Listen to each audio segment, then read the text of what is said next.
నమస్తే. నేను మీ Gopi. Welcome back to our channel. ఈరోజు మనతో వచ్చరికి సీనియర్ జర్నలిస్ట్ భరద్వాజ గారు ఉన్నారు. సార్ నమస్తే సార్. నమస్తే. సార్, కాంగ్రెస్ ప్రభుత్వం అన్నంత పని చేయబోతుందని బీఆర్ఎస్ శ్రేణుల్లో బాగా భయం నెలకొంది. అసలు కాంగ్రెస్ ప్రభుత్వం ఏం చేయబోతుంది? వాళ్ళకి ఎందుకు అంత భయం? ఎందుకు భయపడుతుంది కాంగ్రెస్ పార్టీ? అంటే కాంగ్రెస్ పార్టీకి బీఆర్ఎస్ భయపడుతోందా? అవును. తొందరగా వాళ్ళు హామీలు, ఎన్నికల సందర్భంగా ఇచ్చిన హామీలన్నీ కూడా చాలా వేగంగా అమలు చేయటం, ఉమ్, ఇది చూసి వాళ్ళకి ఇక్కడ పరిపాలన ప్రారంభమైన టైంలోనే భయం పుట్టుండాలి. కానీ ఈ భయం అనేది ప్రచారం చేస్తున్నారు అంతే.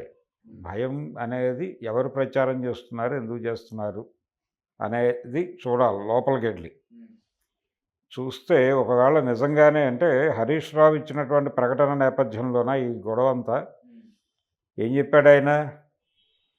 ఏం చెప్పాడు?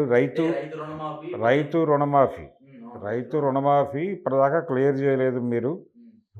అది గనక క్లియర్ చేస్తే నేను రాజకీయాల్లో నుంచి తప్పుకుంటాను అని చెప్పి ఒక టైం బౌండ్ పెట్టాడు ఆయన.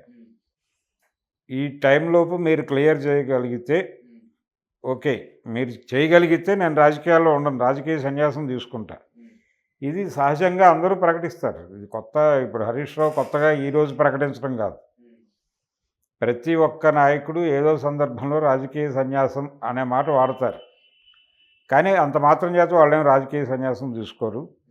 ఇది భయంలో నుంచి వచ్చే మాట కాదు, బెదిరింపు ధోరణిలో ఒక మాట అనేస్తారు.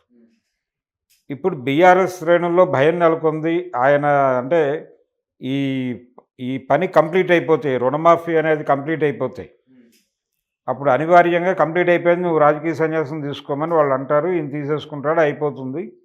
హరీష్ రావు అనేటువంటి ఒక ధృవతార, రాజకీయ ఆకాశం నుంచి నిష్క్రమణ అని చెప్పేసి ఒక హెడ్డింగ్ పెట్టి వార్తలు చదువుకోవచ్చు.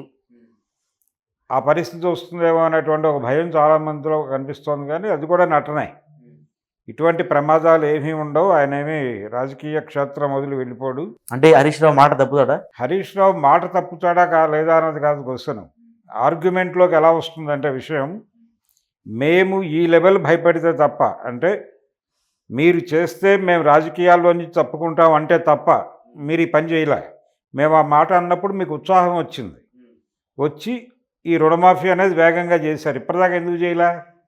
ఇప్పుడే ఎందుకు చేశారంటే ఇక్కడ మీ మోటో ఏమిటి? రైతుల రుణమాఫీ మీద మీకు చిత్తశుద్ధి లేదు. మీ చిత్తశుద్ధి దేని మీద ఉంది? మమ్మల్ని రాజకీయాల్లో నుంచి బయటకు పంపించడం మీద ఉంది. మమ్మల్ని రాజకీయాల్లో నుంచి బయటకు పంపించడానికి ఒక దొరికిన అవకాశంగా చూసుకుని మీరు రైతు రుణమాఫీని చెప్పిన టైంలో సెటిల్ చేశారు. అందుకని మీకు ప్రజల పట్ల బాధ్యత లేదు. మీకు ఈ రాష్ట్రంలో ఉన్నటువంటి ప్రతిపక్షాన్ని పూర్తి స్థాయిలో బయటకు నడిపించడం లక్ష్యంగా మీరు రాజకీయాలు నేర్పుతున్నారు అని మాట్లాడి రాజకీయాల్లో కొనసాగుతాడు హరీష్ రావు. ఎవరేం చేస్తారు? అలాంటి ఆర్గ్యుమెంట్ చేయటం ఆయనకు తెలియక కాదు కదా, కొత్త ఏం కాదు కదా. ఇలా రాజకీయ సన్యాసాలు కేసీఆర్ చాలాసార్లు తీసుకున్నాడు. కాబట్టి వీళ్ళేదో చెప్పారు కాబట్టి వాళ్ళేదో రాజకీయ యవనిక నుంచి పూర్తి స్థాయిలో తప్పుకుంటారు అనుకోవడం భ్రమ. ఒక రైతు రుణమాఫీ కాదు సార్, మిగతా అన్ని పథకాలు కూడా రన్ అవుతూనే ఉన్నాయి. అంటే వీళ్ళు కేవలం రైతు రుణమాఫీని ఎందుకు టార్గెట్ చేశారు? రైతు రుణమాఫీ అనేది కొంచెం ఎక్స్పెన్సివ్ ప్రోగ్రాము. దానికి సిద్ధపడతారా పడరా అనేది ఒక డౌట్. ఫేజ్ మేనర్లో చేసుకుంటూ వస్తున్నారు వాళ్ళ ప్రయారిటీస్ని బట్టి ఇచ్చిన హామీల ప్రయారిటీస్ని బట్టి చేసుకుంటూ వెళ్తున్నారు. ఇది ఈరోజు కాకపోతే రేపైనా అవ్వాల్సిందే. కాకపోతే వీళ్ళ డిమాండ్ వలన దాన్ని కొంత ముందుకు జరిపొండొచ్చు. ఆ ముందుకు జరపటం అనేది మా ఛాలెంజ్ వల్లనే కదా జరిగింది అని వాళ్ళు అనొచ్చు. మేము ఛాలెంజ్ చేయకపోతే అది అసలు పట్టించుకునేవాళ్ళు కాదేమో మీరు. అంటే మేము చేస్తే చేస్తారు తప్ప మీ అంతటి మీకుగా బాధ్యత లేదు అని ఒక ఆర్గ్యుమెంట్ తీసుకొచ్చి దాడి మొదలుపెట్టి, మీరు ఇలా లాభం లేదు, ఇలా ప్రతిపక్షాలు రిజైన్ చేస్తాయి, తప్పుకుంటాయి, పరిపాలనా రంగం నుంచి నిష్క్రమిస్తాయి అంటే తప్ప మీరు పనులు చేయరా, ఇదేం పద్ధతయా అని చెప్పి అంటే ఏం ఆర్గ్యుమెంట్ ఉంటుంది గవర్నమెంట్ దగ్గర? వీళ్ళు ఇలాంటి ఆర్గ్యుమెంట్తో ముందుకు వస్తారనే జ్ఞానం వాళ్ళకే ఉంటుంది. ఎందుకంటే ఇలాంటి ప్రకటనలు వాళ్ళు చేసి ఉంటారు గతంలో. వచ్చినప్పుడు ఎలా తప్పించుకోవాలో కూడా పొలిటీషియన్కి ఒక వే అవుట్ ఉంటుంది, ఒక డైలాగ్ వే అవుట్. గతంలో రేవంత్ రెడ్డి ఎప్పుడు అలాంటి మాటలు చెప్పలేదు కదా సార్. చాలా సందర్భాల్లో అసెంబ్లీ వదిలేసి వెళ్ళిపోతాను ఇలాంటి మాటలు చాలా మాట్లాడాడు ఆయన కూడా. అంటే రాజకీయ సన్యాసం తీసుకుంటా అని చెప్పలేదు కదా. రాజకీయ సన్యాసము అనేది చాలామంది మాట్లాడారండి గతంలో. చెన్నారెడ్డి దగ్గర నుంచి మొదలు పెడితే చాలామంది ఈ పని కాకపోతే నేను రాజకీయ సన్యాసం తీసుకుంటాను, మళ్ళీ కనిపించను అని. ఈ మళ్ళీ కనిపించను అన్నవాళ్ళు మళ్ళీ కనిపించిన సందర్భాలు అనేక ఉన్నాయి. అందుకని వీళ్ళేదో ఈ ప్రకటన ద్వారా వాళ్ళు పూర్తి స్థాయిలో నిష్క్రమిస్తారనో, టోటల్గా పక్కకు తప్పుకుంటారనో, ఇలాంటి ఊహాగానాలు చాలా ఉన్నాయి. కానీ అలాంటి ప్రమాదాలు ఏం లేవు. వాళ్ళు స్టేబుల్గా నేల మీద నిలబడే ఆలోచిస్తున్నారు. నేల మీదే, నీళ్ళల్లో నిలబడి ఆలోచించట్లేదు. నేల మీద నిలబడి చాలా ప్రాక్టికల్గా ఇస్తున్నారు. అవతల వాళ్ళకి ఆప్షన్ లేకుండా చేస్తున్నారు. ఆ తరహా నినాదాలు ఇవ్వడంలో కేసీఆర్ ఎక్స్పర్టు. ఆ ఎక్స్పర్టైజేషన్ ఇక్కడ ప్రదర్శిస్తున్నారు అంతే. అంటే హరీష్ రావు నోట ఈ రాజకీయ సన్యాసం తీసుకుంటాను రావడానికి కారణం కేటీఆర్ అంటారు, నిజమేనా సార్ అది? ఇప్పుడు రాజకీయ సన్యాసం తీసుకుంటాను అనేది ఆయన బెదిరింపుగా అన్నాడండి. కేటీఆర్ ఇదేంటి, ఇదెందుకు ప్రచారం అవుతుంది ఈ తరహా వాక్యం? అంటే కేటీఆర్ దగ్గర ఉన్న కేటీఆర్ కోసం ఆయన వేకేట్ చేయదలుచుకున్నాడు ఆయన పొజిషన్ని పార్టీలో.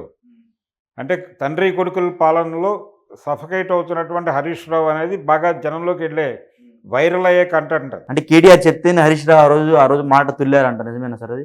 కేటీఆర్ చెప్తే మాట తోలటం అవన్నీ తప్పండి. ఒక ఎమోషన్లో రకరకాల విషయాలు మాట్లాడతారు. ఆ మాట్లాడిన దాన్ని ఇప్పుడు ఆ కాంటెక్స్ట్లోకి వెళ్ళి ఇప్పుడు జడ్జి చేయటం అనేది కరెక్ట్ కాదు. సో ఇందులోనే భాగంగా కేటీఆర్కి కేసీఆర్కి మధ్య కొంచెం ఆ మాట దూరం చాలా పెరిగిందంట, నిజమేనా సార్ అది? మాట దూరం లేదు, ఏం లేదండి. ఎవరి యాక్టివిటీలో వాళ్ళు ఉన్నారు, ఎవరి పని వాళ్ళు చేస్తున్నారు. ఎక్కడి నుంచి పుట్టుకొస్తున్నాయి ఈ కథనాలన్నీ చూస్తే ఏదో ఒక యాక్టివిటీ ఆయన వద్దు నేను చట్నీయే వేసుకుంటాను అని ఆపు ఉండొచ్చు. విండోలో నుంచి చూసేవాడికి అది హరీష్ రావుని తృణీకరిస్తున్నటువంటి కేసీఆర్ లాగా సీన్ అనిపించవచ్చు. అది బయటకు ప్రొజెక్ట్ అవ్వచ్చు. ఇప్పుడు ఎవడు ఫస్ట్ హ్యాండ్ ఇన్ఫర్మేషన్లు లేవు ఇక్కడ. చాలా తక్కువ మంది మాత్రమే ఫస్ట్ హ్యాండ్ ఇన్ఫర్మేషన్తో ఉన్నారు. వాళ్ళందరికీ కూడా ఉండాల్సిన జ్ఞానం వాళ్ళకు ఉంది. వాళ్ళు అక్కడ ఉన్నది కాకుండా ఇంకేదో చెప్పి వ్యవహారాన్ని బతికిద్దామని ట్రై చేస్తున్నారు. ఆ తాపత్రయం చాలా స్పష్టంగా కనిపిస్తోంది అక్కడ విజిబుల్గా. ఇంకా దీని గురించి ఇక్కడ ఫుల్ స్టాప్ పెట్టలేదు, ఇక్కడ క్వశ్చన్ మార్క్ పెట్టలేదు. ఈ గొడవ కంటే కూడా అక్కడ చివరిగా ఎందుకు అలాగ జరిగింది అనే దాని మీద కొంచెం దృష్టి పెడితే బెటర్. ఆ మాట వచ్చేదాకా ఎందుకు వెళ్ళింది విషయం, దీన్ని టర్న్ చేస్తారు. ఇప్పుడు టర్న్ చేసి బాబు మేము అలా అంటే తప్ప దిక్కులేదు జనాలకి, మేము ఏదైనా సరే అంటే మేము చచ్చిపోతాం అంటే మీరు ఏదైనా పని చేస్తారా, ఇదేం పద్ధతి అన్న టోన్లో వెళ్ళారనుకోండి. ఇదే జరుగుతుంది ఫైనల్గా. రాజకీయ నాయకుల మాటలు అవేవో రాజీనామా లేక జేబులో పెట్టుకుని తిరుగుతున్నారు అనుకోనక్కర్లేదు. ఆ రోజు జేబులో పెట్టుకుని తిరిగారు కదా సార్? తిరుగుతారండి. ఆ రోజు వరకు గేమ్ అది. ఇది పొలిటికల్ గేము. చాలా స్పష్టంగా ప్రభుత్వం వైపు నుంచి 100 తప్పులు ఆయన జేబులో ఉన్నాయి. మీరు ఇది చేస్తే నేను వెళ్ళిపోతానంటే ఇది చేయటానికి సిద్ధపడతారు, మేము ఉంటానంటే చేయరు మీరు అనే పద్ధతిలో ఆర్గ్యుమెంట్ ట్విస్ట్ చేస్తే ఎవరు సమాధానం చెప్పాలి, ఎవరు ఎలా చెప్పాలి?